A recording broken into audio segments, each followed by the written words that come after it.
For Read Aloud today, we have a couple really cool moments coming up, so I'm going to dive right in. Chapter 31 is called The Plan.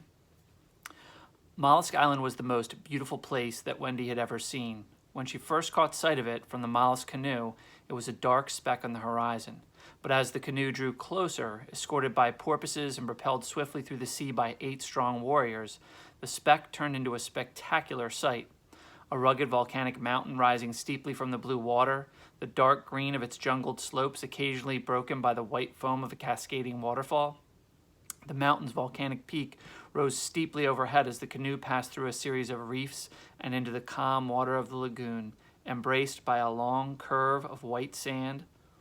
A group of people stood on the beach, apparently waiting for the canoe, but they were too far away for Wendy to identify them. Close at hand, near the middle of the lagoon, was a small rocky island. Wendy saw some of the figures lounging on a big, flat boulder by the water's edge. And as the canoe drew closer, she saw that they were beautiful young women. Several of them waved at the canoe, and Wendy hesitantly waved back. With a chorus of giggles, the beautiful young women slid from the rock and dove into the water, flashing their long, graceful tails? Wendy gasped as the mermaids disappeared below the surface of the lagoon. One of the mollusk warriors said something to the others in their odd language. This is definitely not England, thought Wendy. The canoe was fast approaching the beach, and Wendy was relieved to see that Peter was one of the people standing there. After making sure she was safely aboard the canoe, he had flown back to the island, saying he needed to speak to somebody. Wendy thought he'd said the person's name was Fighting Prawn, but that didn't seem right. The canoe reached the shallow water and glided onto the sand. Wendy turned and waved her thanks to the porpoises who headed back toward the open sea. Then Wendy climbed out of the canoe and stepped onto the sand. She staggered, her legs wobbly, her body weak from her harrowing ordeal. Peter ran to her, grabbing her arm to keep her from falling. And as he helped her up the beach, Wendy heard bells coming from his hair. They sounded upset. Waiting for her with open curiosity was a group of about 24 mollusks. Standing slightly apart from the others was a tall, powerfully built man with deep bronze skin, jet black hair, and piercing dark eyes. Wendy had no doubt, as Peter led him to her, that he was the chief. And when they reached him, Peter said, "Fighting Prawn, this is Wendy Astor." "Darling," said Wendy. "What?" said Peter. "My last name is Darling." Peter frowned. "Darling? But isn't that George's last name?" "Yes," said Wendy. "George Darling is my father." "George is your father?" "Yes," said Wendy. "So George married Molly?" "Why, yes," said Wendy. "Oh," said Peter. He reddened and looked down. "Is there something wrong?" said Wendy. No, said Peter. Anyway, Fighting Prawn, this is Wendy Darling."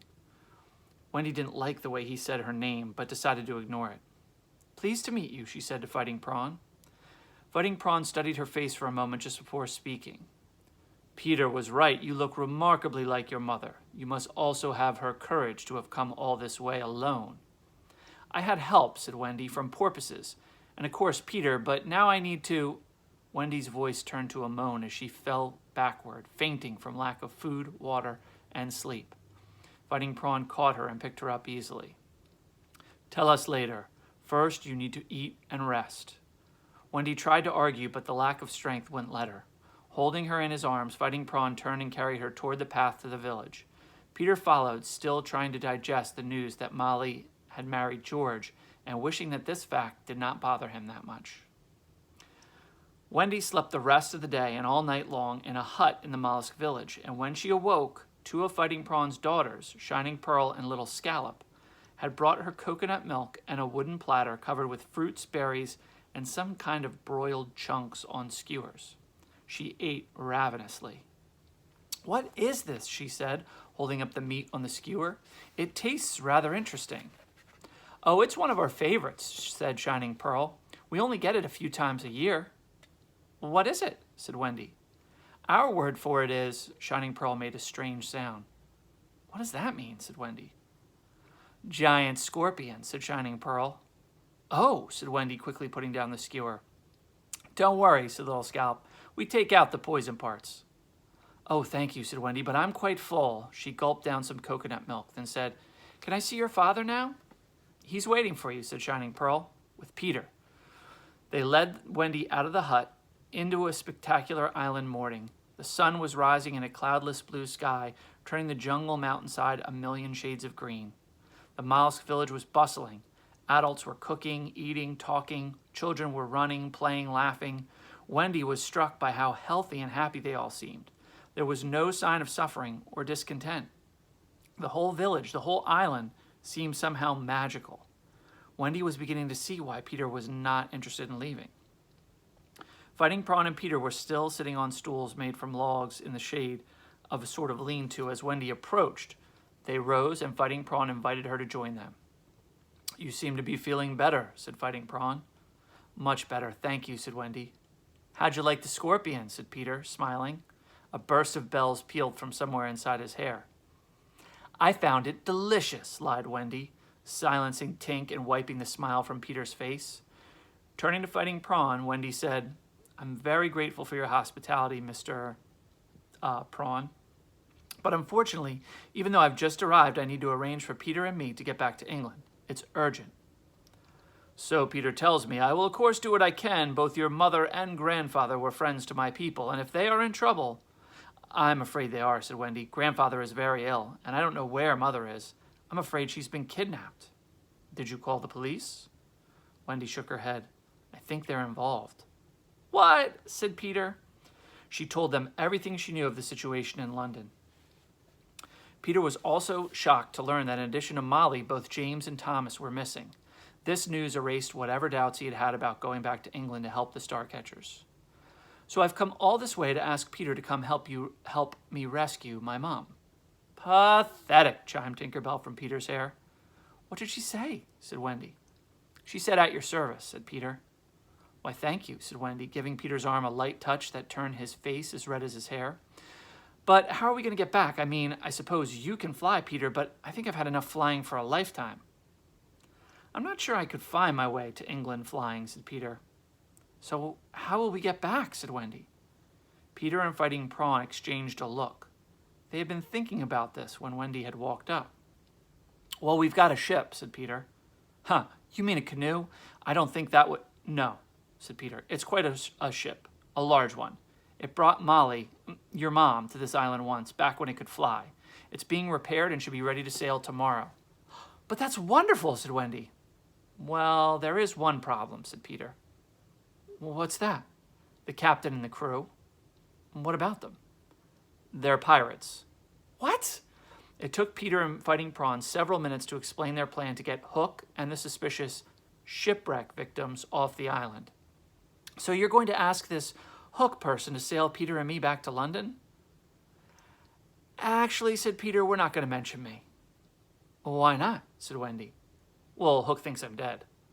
"Why would he think that?" "Well, because he killed me. At least he thinks he did." This required several more minutes of explanation. "So you see, if Hook saw me on the ship, he would just try to kill me again. He hates me." Peter seemed really proud of this. "So you're not going on the ship with me?" "Oh, I'll be on the ship. I hide in the sails. I've done it before." "And it's horrible," said Tinkerbell. "And what makes you so sure that this Hook person will actually take me back to London? He sounds horrible." "Oh, he is horrible, but he will take you back," said Fighting Prawn, "for two reasons. First, I will make him give me his word." "And is he a man of his word?" "Oh, no, of course not. But the second reason will be convincing. I will explain to him that if you are not returned safely to England, I will find him wherever he is and feed him to Mr. Grin." "Mr. who?" Grin. He is a very large crocodile." "With a very large appetite for Hook," added Peter. "Oh my," said Wendy. And for a moment the three of them sat and were silent. Then Wendy said, "So I understand this correctly. You propose to send me to England on a ship captained by a murderous pirate with a crew of cutthroats and fellow passengers who are probably here on false pretenses and up to no good, with my only guarantee of safety being a threat of death by a crocodile and a flying boy that hides inside the sails." Fighting Prawn and Peter looked at each other. "Yes, that's what we propose." "When do we sail?" said Wendy. That's the end of the chapter. The next chapter is chapter 32, and it's called Ice Coffin. And it features some delivery guys that deliver large blocks of ice. This is, of course, in the time before refrigerators, so if people wanted to keep their food cold, they would have a large block of ice delivered to their house each day, put it in something called an ice box, and it would keep their food cold. Same with milk. You could get your milk delivered to your doorstep each morning, fresh, each day, just like you would a newspaper. We don't have that now, of course, because we use refrigerators and it saves us the trouble of the ice melting. But this is the same as seeing like a postal worker delivering when you hear about these ice guys in this chapter. Bewildered and frustrated, angry, George Darling walked the streets of London, oblivious to the gusting wind and the hard, cold rain streaming down his face, soaking his clothes. He didn't want to go home to his empty house. He couldn't sleep anyway, not when he knew that both his daughter and his wife were out there somewhere in need of help. His help. He understood now that the police were not going to find them. He placed yet another call to Cambridgeshire, only to be told that the search for Wendy had been called off because of darkness and the horrible weather. It was a rainstorm of biblical proportions made worse by the fog that was coming up the Thames River, blanketing the streets in a thick cloud. The blackness around George matched his mood. He was utterly helpless, unable to think of any way to find his wife and daughter. He was spiraling downward in despair. He walked the streets like a zombie without direction or reason. But despite the weather, he was not alone. There were a few determined souls braving the rain, darting into pubs, and others simply trying to get home. They walked quickly with their heads bent, leaning into the wind, splashing through the slop. George plodded along, sometimes pinching his nose to block out the smells, paying attention to the few pedestrians he encountered. He had been walking for 2 hours, maybe more, when he realized that he was close to the entrance of the Sloane Square Underground Railroad. He turned toward it, a vague plan forming in his mind. His wife, why hadn't he believed her, had told him a bobby had tried to grab her in the underground. Perhaps there was something down there, some clue. It wasn't much, but it was better than the aimless wandering. George turned toward the underground.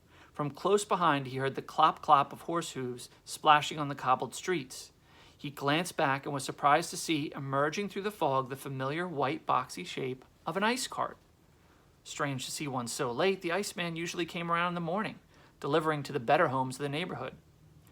The cart was heading in the direction toward him as if the driver did not see him in the fog. George stepped aside at the last second and the cart brushed him, knocking him backward. "Mind your way, driver," he shouted, recovering his balance. He heard splashing behind him. He started to turn, then felt powerful hands grip his arms and lift him off his feet. A man on each side, big men, very strong. They lifted him without an apparent effort. "Let go of me! Let go!" shouted George, struggling to free himself. But it was useless. The men swiftly carried him to the ice cart where a canvas tarp had been pulled back, revealing blocks of ice stacked so that there was a space there just wide enough for a man's body. And before I continue, I want to show you the picture of what they're doing with George that you can kind of see. All right, so they're placing George in the middle of the ice there and blocking him off. Pretty clever way of capturing him. He struggled harder, kicking with all his strength, but the big men overpowered him easily, shoving him headfirst into the space between the ice blocks. A third man, the driver, helped to pin him down, and George heard a grinding sound and realized that the men were sliding the blocks of ice across the space over him. He tried to get up, only to bang his head on the cold, hard block of ice above him. He tried shouting for help but heard nothing, and in response he expected to hear grunting, but the men were imprisoning him. He continued to struggle, but more blocks were being put into place. Finally, the men stopped holding him. They didn't need to. He was imprisoned in an ice coffin, cold and pitch black. He shouted once more, but he knew it was useless. The ice trapped him. No one could hear him. The cart was beginning to move. George, his arms pinned to his sides, his face pressed against the rough wooden cart, shivered violently in his cold clothing. His only hope was that the men who had captured him were the same men who had captured his wife. If that was so, maybe he would see her again. Maybe he could find a way to help her. If he could find a way to stay alive. And that's the end of the chapter. So 2 really good chapters back to back. We have the reveal where Wendy lets Peter know what's happened between Molly and George, and you can see how that affected Peter. And then the clever capture of George using the ice cart, I think is really one of the cooler sections in this book. So we're starting to hit that point where things are really starting to take off. All right, we'll read again tomorrow.